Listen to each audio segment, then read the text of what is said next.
All right, check out what I've got here. About to be on the bench. We have a 1976 Vibrolux reverb. She's a bit dirty. You're dirty girl! You're dirty girl! Quite all over the place. I've already started to remove the chassis, but I figured I should stop and video a little bit. Overall, faceplate looks good. Knobs are all good. Seem to be original to the amp. You notice the 60s have a different 8, a Snowman 8. These are just regular 8s, but yeah, everything works as normal, but it is really, really, really dirty. Let's take a look on the back side. Okay, you can kind of see now that it's collected a lot of dust. This was a rectifier tube that came with the amp. Not familiar with it.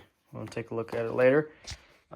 Looks to be original speakers from the time, but you'll notice that speaker connections were bad. I disconnected this because I wanted to remind myself, but as you can see, that is a not reliable connection. So I want to offer to hardwire these and give the amp a clean. The power cord definitely needs to be changed. That's not cool. That's not okay. This ground here, people remove it sometimes because of noise. That's because the audio ground is interacting with ground. But this right here is for safety earth. You don't need to operate any musical equipment that comes with a 3-prong cord without this. It's just not safe. There's roughly 400 volts running in this type of amp. And if something shorts to ground and comes live, where's it going to go? It's either going to go through you when you touch the amp or touch your guitar, or someone else. So this ground is for safety. You know,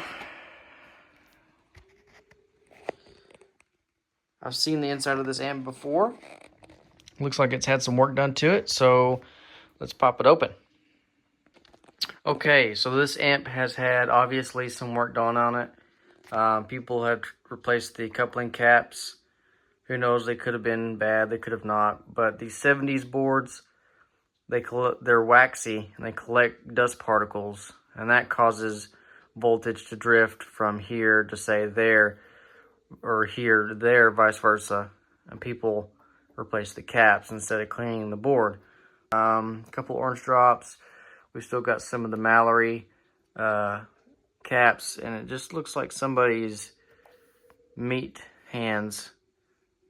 Their soldering iron has been through here and touched things that it shouldn't have, but some corrosion, typical shielding wire you see in these amps, and it is an awful lot of spaghetti. It makes these amps pretty noisy, so we may shorten those up a little bit. Heater wires, balance resistors, maybe. I mean, they are balance resistors, but I said maybe because they have intermittent connection. Fuse has been toasted in specular fashion, so this amp's not going to power on.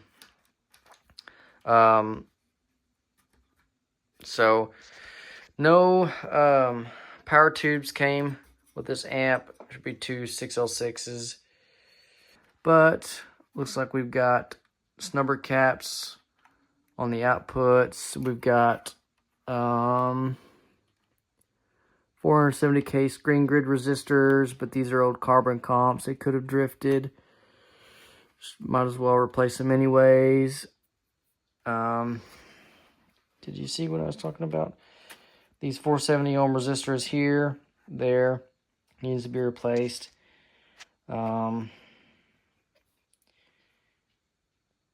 oscillator stuff. Yeah. And then also this shielded Brady wire.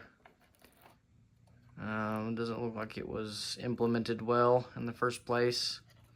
So I would suggest changing that out for something better. Someone's been in this amp. It's been some shoddy work, in my opinion.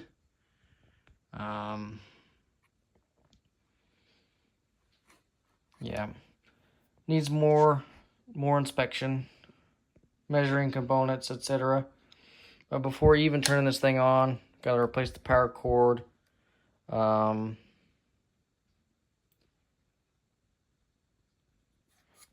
Might as well go out and replace the power supply caps. We'll take a look at those in a minute. This is probably fine for right now, but I would suggest just a little TLC in this area. Get the filter caps replaced, get a new power cord, and then get this thing turned on and see what it sounds like, and going from there and fixing issues at that point. It could be an expensive repair, or we can just try to get it running. Whoever was in here before didn't take the time to remove component leads. They just clipped out and then tack soldered in. So that's just cheap work, man. It's not that much more time to just do it right. So we hope that they didn't spend too much in this amp messing things around. Let's take a look at the Doghouse, and then we'll close out. And voila. We've got the original 76 Mallory caps. 7629. 29, 7629, 79, blah, blah, blah. 29th week of 1976. I'm reading it upside down, though. But as you can see, that one has gotten a mole. Mole, mole, mole, mole, mole. And these were okay to begin with out of factory, and might as well replace those the right way. Mallory caps. Replace them with MODs or something alike. These look fine. I'll probably put these, because this is the power supply. We want good solid resistors that aren't typically noisy. Resistors can be noisy, and they handle temperature differently. And carbon comps are quite limited and a bit noisy. They drift quite a lot with heat, and so it's good to just change these out for some wire wounds or Vichy resistors. They're just so much better. It's going to be more reliable, quieter, and we're going to replace these, hopefully. And this amp will probably be running once again. I bet it's going to be quite noisy once we get it up and running. There's a lot of cleaning to do. There's a lot of work correcting other shoddy tech work, and then work to de-hum it, adjusting some grounding in the amp, the audio grounds, and just cleaning up the wiring. It's more of a time-consuming thing rather than anything else. So, all right. We're going to see what the owner would like to do, and I'll report back.